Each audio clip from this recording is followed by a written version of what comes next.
Religious fundamentalism. So, what do we mean by the term fundamentalism? It means tradition, the traditional values and beliefs of a particular religion.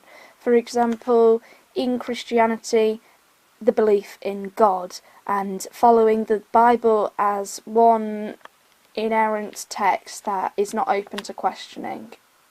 So with tradition we look towards a golden age in the past, because in today's society fundamentalist beliefs have actually arisen due to the fact that modern society, and especially an increased globalized economy, has challenged and threatened current beliefs, and the increase in New Age spirituality and spiritual shopping idea has meant that beliefs have been reduced and minimised as compared to what they used to be like. So we have religious fundamentalist groups climatising and appearing because they believe in the absolute authoritative truth of their religion.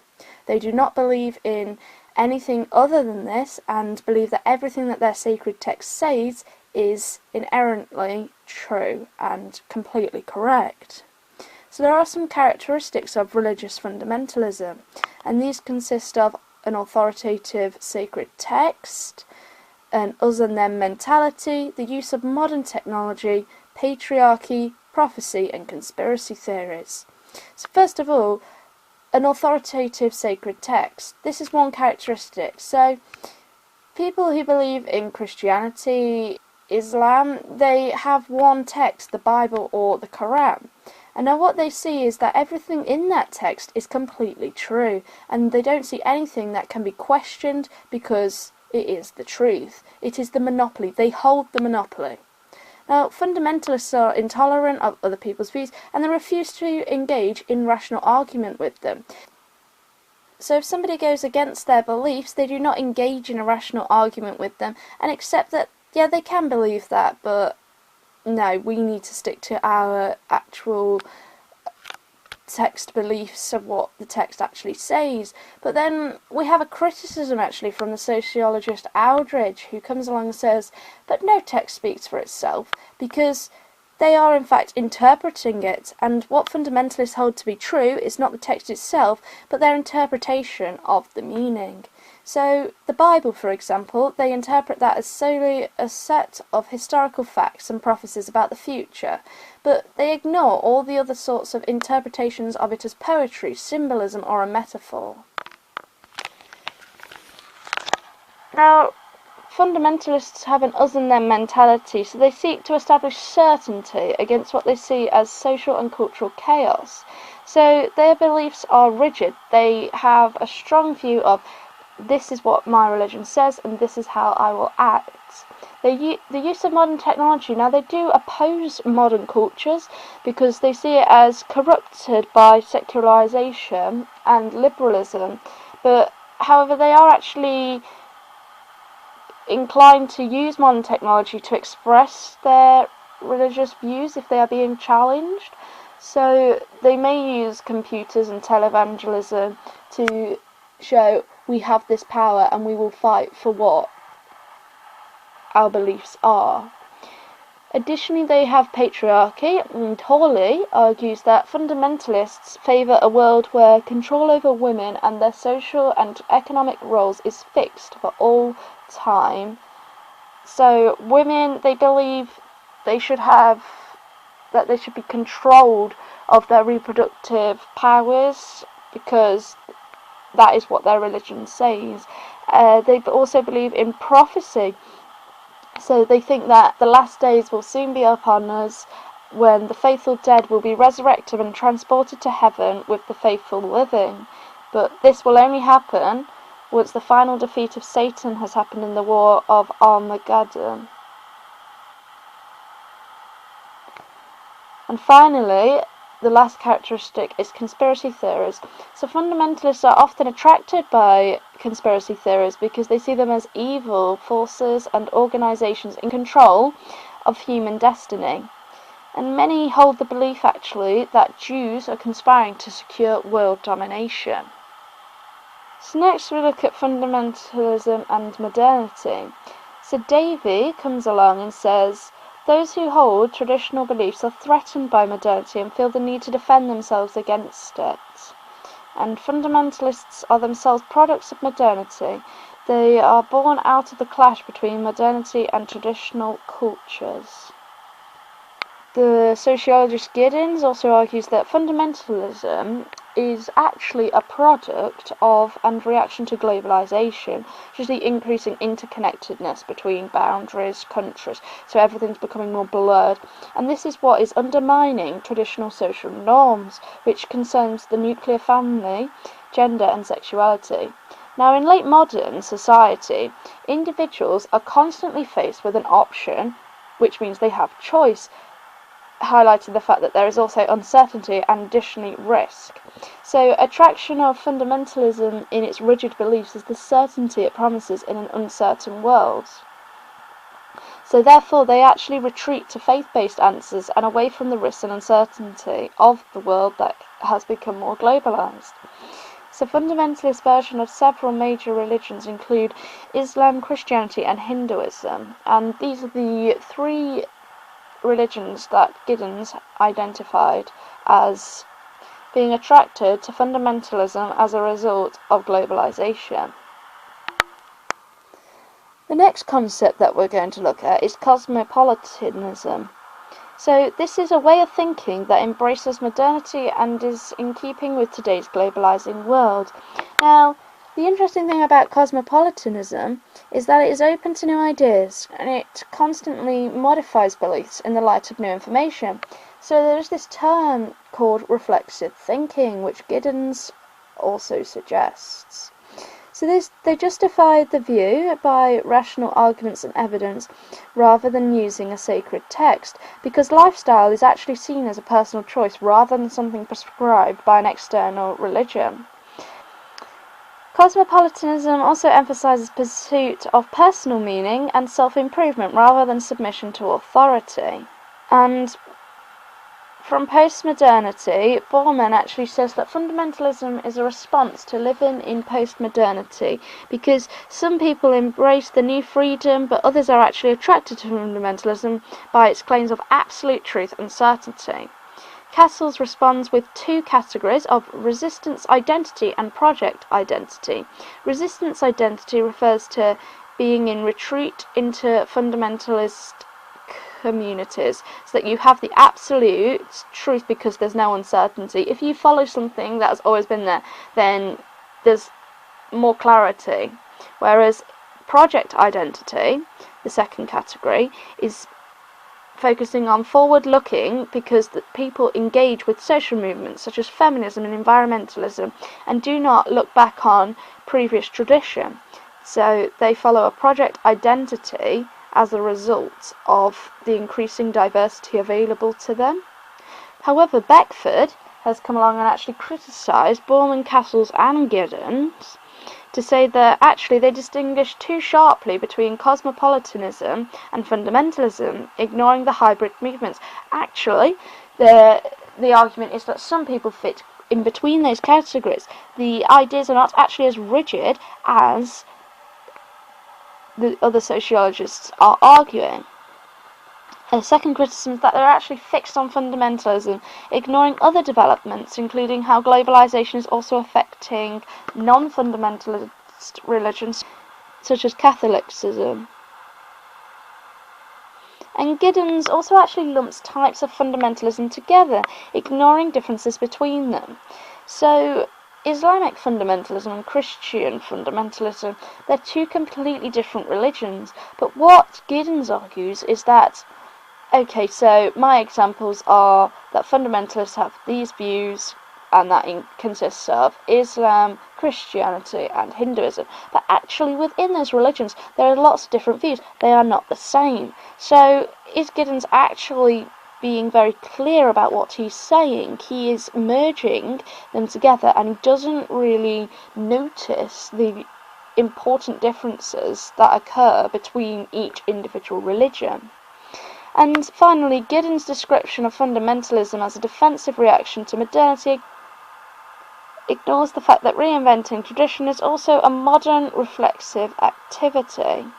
Haynes also actually says we should not focus on the idea that Islamic fundamentalism is a reaction against globalization, because actually the Middle East saw conflicts caused by failure of local elites to deliver on their promises to improve the standard of living, and this is actually often the fuel that drives fundamentalism rather than religious beliefs from the globalization process. Monotheism and fundamentalism. So Steve Bruce, which argues all for secularization theory, has come along and said that the main cause of fundamentalism is actually the perception that today's globalizing world threatens their beliefs, and he regards fundamentalism as being confined to monotheistic religions, and the examples he gives are Judaism, Islam and Christianity, who all have one God. However, he argues that polytheistic religions, such as Hinduism, are unlikely to actually produce fundamentalism because they actually lack the wider scope for different interpretations, and none has a claim to the legitimate truth. Because Hinduism actually has many different interpretations, and no one within that religion claims an absolute authoritative truth. So actually Hinduism is more like a collection of religions than just one religion on its own. But monotheistic religions are based on a notion of God's will as revealed through a single authoritative text. Bruce has actually also identified two fundamentalisms. Different fundamentalism movements may have different origins, and some are triggered by changes in society, within their own, that is, so they're internal, but others are a response to changes being thrust upon a society from the outside, and examples of these include Christian and Islamic fundamentalism. So, in the West, fundamentalism is often a reaction to change taking place within a society, and trends towards diversity and choice, typical of secular late modern society, have paved more fundamentalist groups, such as the ones that believe in the traditional values. So the New Christian Right movement in America, which saw the introduction of tradition because they wanted to bring America back to God. They wanted to remove abortion, they wanted to remove divorce. They didn't think any of that was traditional at all because it didn't follow what was originally there, and they believed the only way to bring everything back was to remove all things that created diversity. So they therefore said that you need to reassert true religion and restore it to a public role where it can shape the laws and morals of wider society. And now, in third world countries, which is the second example that Bruce gives, fundamentalism is usually a reaction to changes being thrust upon a society from outside. So, an example of this is the Islamic Revolution in Iran. So, Western values are imposed by foreign capitalism or by local elites supporting the West. Fundamentalism involves resistance to the state's attempts to sideline it and confine it to the private sphere. We've also seen secular fundamentalism occur because of what Davey is about to say. So Davey argues that the emergence of secular forms of fundamentalism has resulted in changes in the nature of modern society. So she gives two reasons for the secular fundamentalism category. So the first phase is that it's actually given rise to religious fundamentalism. So the Enlightenment project, which was put forward in the late 18th century to roughly the 1960s, held an optimistic secular belief in the certainty of progress based on the power of science and human reason to improve the world. And this actually dominated European thought and helped to secularize all areas of social life, but it attacked and undermined religious certainties. So therefore this actually led to religious fundamentalism as a reaction of the secularization process. People were unsure about the modern ways of society, how it was going, because of the Enlightenment project, and so they decided to revert back and be fundamentalists because they wanted absolute certainty. Now the second phase has given rise to secular fundamentalism. So since the 1970s, the Enlightenment project has actually become under attack.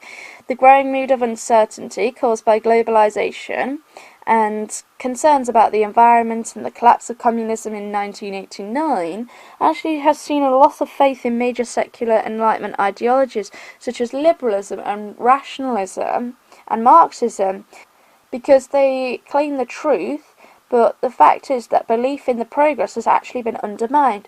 People have been saying, look, here's Marxism, here's rationalism, here's liberalism, but actually, are they true? Because there's so many options. Which one should we actually accept?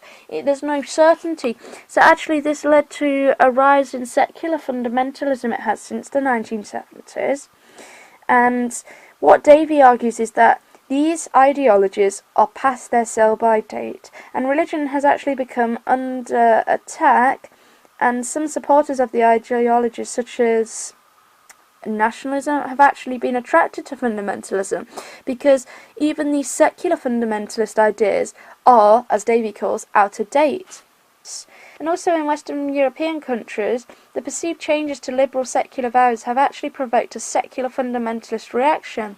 So in 2004, France decided to ban pupils from wearing religious symbols within the school, and in 2015, right-wing French stopped serving alternatives to pork in school meals, so that they would be treating everybody more fairly, but actually this discriminated against Muslims and Jews, as they do not eat pork because of their religion doesn't allow them to eat that particular meat.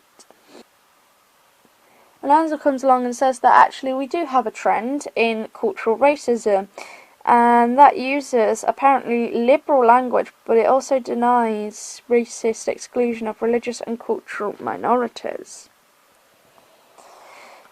Huntington argues that we have a clash of civilizations, and Huntington sees the 9/11 terrorist attack as being a result of intensified conflicts since the fall of communism in 1989, and these have allowed for symptoms of the clash of civilizations. So Huntington sees the problems as Islam itself and not actually Islamic fundamentalism.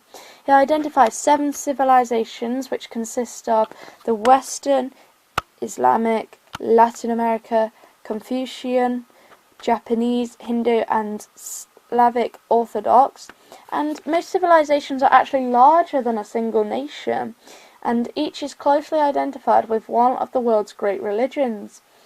In today's society, though, religious differences between civilizations are actually a major source of conflict. Globalization has made nation-states less significant as a source of identity, creating a gap that religion has been able to fill. And globalization has increased the context between civilizations, which means it's increased the likelihood of conflicts. If communication has spread massively throughout the past 50 plus years, then you can make a phone call right now to the other side of the world, and this is what has caused conflict, because you can interfere with somebody else's boundary just like that instantly from all these online sites that are now used, and modern technology, social media. It's so much easier to access.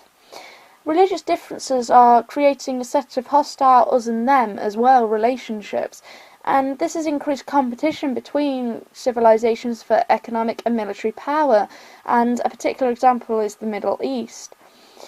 So Huntington sees religious differences as harder to solve than political ones, because they are deeply rooted in culture and history, and he sees history as a result of progress against barbarism, and he believes the West is under threat, especially from Islam, and urges Western societies to actually reassert to liberal democratic Christian civilizations. But actually, the clash of civilizations has been criticised by many different sociologists. So Jackson actually sees Huntington's work as an example of Orientalism. So Western ideology that stereotypes Eastern religions as untrustworthy, and it serves to justify exploitation and human rights abuses by the West. And so it's actually saying that the West has decided to stereotype people of Eastern religions as basically dangerous towards their society, and so they decide to exploit people and use human rights abuses in the West. Casanova argues that Huntington ignores important religious divisions within the civilizations he identifies. So there is actually, in a civilization, there is actually, for example, in Islam, Sunni and Shia. Horry and Chippendale actually see the clash of civilizations as a misleading neoconservative ideology that portrays the whole of Islam as an enemy, but in fact actually only a minority want a holy war or are interested in committing violent attacks. And then finally, Armstrong argues that hostility towards the West does not stem from fundamentalist Islam, but is a reaction to Western foreign policy in the Middle East. The West has actually proposed oppressive regimes and continues to support Israel despite its aggressive treatment of Palestinians. But is there actually a real class of civilizations? Because Huntington's work suggests the Muslim world fundamentally holds different anti-democratic values from those of the West, but actually evidence disproves this. So the World Values Survey, which Inglehart and Naris undertook, saw that the issue that divides the West from the Muslim world is not democracy, but gender and sexuality. And so basically it supports democracy in saying that it's high actually in both West and Muslim worlds, but there is actually great differences when it comes to attitudes to divorce and sex before marriage and gay rights. Now, the Western attitude is more liberal, but Muslims are more traditional. So the democracy has meant that there has been a global agreement to gain global appeal, but actually no global agreement about self-expression actually values the diversity. Bruce now looks also at cultural defence, which is religion that serves to unite a community against an external threat. So religion has been seen as a special significance for followers because it symbolises what the group stands for, because it gives them a collective identity, which also defends the community against threats, which often gives religion a prominent role in politics. The cultural defence examples that Bruce gives are Poland and Iran, and religion can be used actually as defence of national identity in the face of political denomination by an external power. So Poland's external force was Soviet communism and Iran's was Western culture and capitalism, and in both of these cases the role of religion has to be understood in a transnational context. So in Poland, we're looking at 1945 to 1989, and they were under communist rule that had been imposed upon them from the outside. So an external group, and this was the Soviet Union. So during this time, the Catholic Church was suppressed, but for many, it continued to embody Polish national identity. The church was a popular rallying point for opposition of the Soviet Union and Polish national identity. So the church particularly lent support to the Solidarity free trade union movement in the 1980s, and that actually did much to bring down the fall of communism. And afterwards, the church regained a public role and since has actually had a big importance upon Polish politics. The second example of Iran was where Western capitalist powers and oil companies actually had influence within Iran, because they had such involvement that meant they could illegally overthrow the democratic government in the 1950s, and what they did was actually install a pro-Western regime which was headed by the Shah of Iran. But during the 60s and 70s, his successor actually embarked on a policy of modernisation and westernisation, which meant that they banned the veil.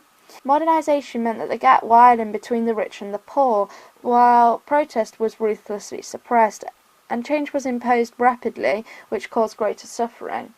So under these devastating conditions, Islam actually became the focus for resistance to the Shah's regime, and this was led by clerics.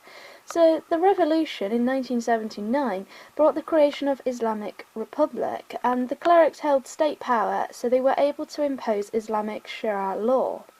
Now Haynes has come along and argued that the Iranian Revolution was not actually typical of Middle East, in that it was led by the religious leaders. So for example, in Saudi Arabia, religious leadership is closely tied to the local elite, who are in turn tied to Western imperialism. So these local religious leaders are actually opposed by local fundamentalists, who actually regard them as enemies of Islam. Religion and development. So modernization has undermined religion, which has led to the secularization theory. The science and technology in economic development and the rational worldview on which they depend are actually destroying the belief in the supernatural. However, religion actually may continue to develop, as Weber argued in the case of the Protestant ethic. And the role religion plays in today's globalizing society has meant that it actually may have helped to contribute to developments in society. So look at God and globalization next.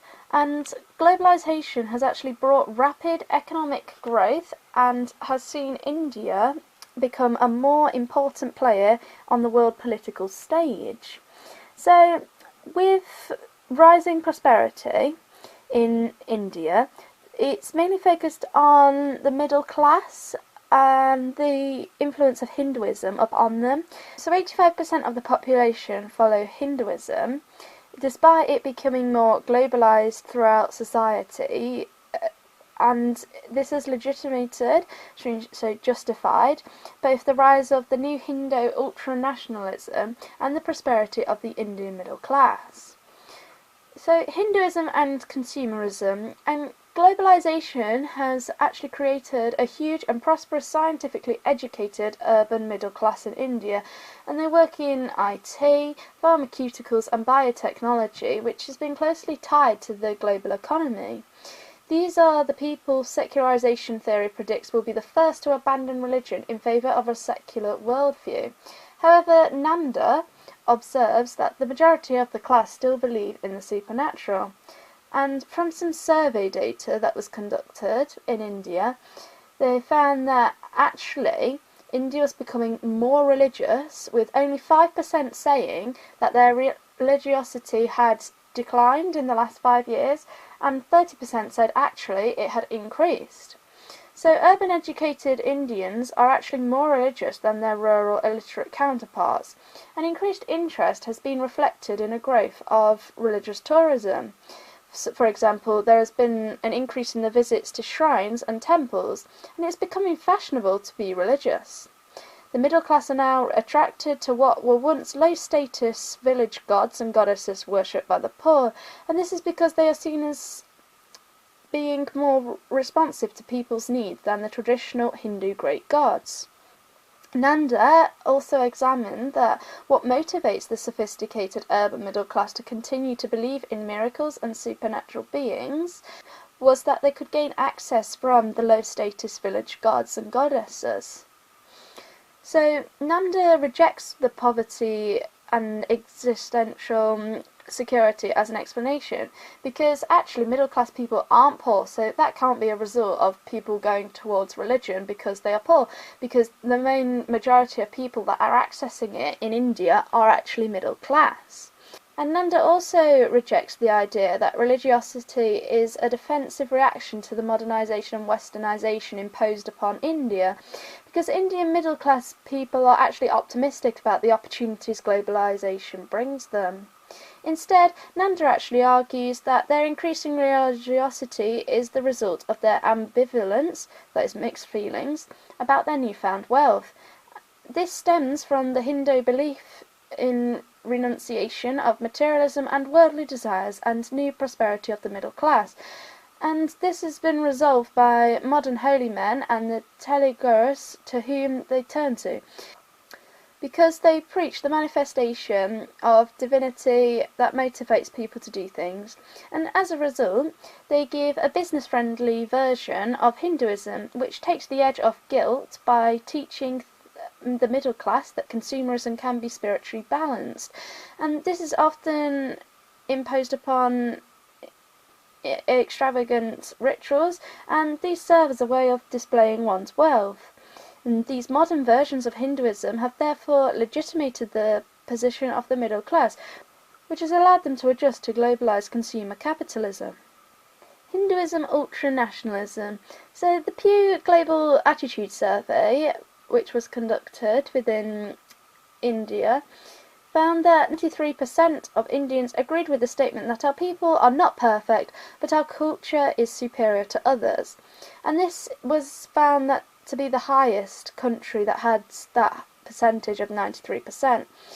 The superiority of Hindu values, which is constantly promoted by the media and politicians, along with the idea that Hinduism is the essence of Indian culture and identity, is what Indians' success in the global market has attributed to. So Hinduism is the essence of an Indian culture and identity. Hinduism has become a civil religion, and by civil religion we mean worshipping the gods within one religion, which has also become the same as worshipping the nation of the country. So for example, worshipping Hindu gods has become the same as worshipping the nation of India. However, this is creating a widening gulf between Hindus and non-Hindu minorities. Hinduism has now had influence upon public life. Hindu sciences such as astrology are being taught as academic subjects in universities and being used supposedly to treat and predict natural disasters. The Health Ministry is additionally investing in the development and sale of cow urine, as cows are seen as sacred animals, and for cures for ailments from AIDS to TB. Now, I've also seen an emergence of capitalism in East Asia. So East Asian tiger economies such as South Korea, Singapore and Taiwan have industrialized and become significant players in the global economy. China is now a major global industrial power. Capitalism in Eastern Asia has led some to say that religion has played a similar role to Calvinism in the development of capitalism, and that happened in the 16th and 17th century Europe. Reading sees Chinese entrepreneurs in the tiger economies as post-Confucian. This is because within China they have values which encourage hard work, self-discipline, frugality and a commitment to education and self-improvement. And this has been seen to be very similar to Calvinism, as it leads to economic productivity and the accumulation of capital. We have also seen the emergence of Pentecostalism in Latin America. Berger argues Pentecostalism in Latin America acts as a functional equivalent to Weber's Protestant ethic, and this has encouraged capitalism. The work ethic and lifestyle is similar to Calvinists. It depends on an ascetic way of life, and it encourages members to become upwardly mobile. Pentecostalism has strong affinity with modern capitalism. So in Chile and southern Brazil, for example, they are now becoming more prosperous Pentecostalist middle class leading capitalist development. However, Berger believes that natural resources as well as religious ideas are needed to produce economic development. For example, Pentecostalism has grown in northern Brazil, but the religion lacks resources and remains backwards. And in the south, where Pentecostalism is developing rapidly, it is because it has both the work ethic and necessary resources, as Berger describes. And now we look at global and local Pentecostalism. So Christianity has globalized by expanding out of Europe, and this first happened in South America and then Africa. So the sociologist Lehmann has come along and given two explanations of the reasons for Christianity's increased popularity. So Christianity originally accompanied colonization, and it was imposed by conquest, and it often forcibly suppressed local religions. And the second explanation is that it has spread because it has gained a popular following from below. By 2015, there were 25 million Pentecostalists in Brazil alone. And this success of Pentecostalism as a global religion attributes to its ability to incorporate local beliefs. Although it preaches a similar message worldwide, it uses imagery and symbolism drawn from local cultures and beliefs, especially spirit possession cults. Pentecostalism attacks such cults as the work of the devil, but their ministers conduct exorcisms to rid people of evil spirits. which validates traditional beliefs while providing the Christian Holy Spirit. In this way, Pentecostalism creates new local religious forms rather than simply replacing existing local beliefs with an imported one. In Africa, this has led to Africanization of Christianity rather than the total disappearance of native religions.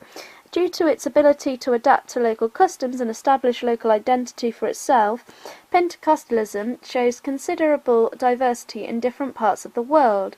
It also appeals to the poor, who make up the majority of the population in developing countries, and they can use the global media that Pentecostalists use to spread the message.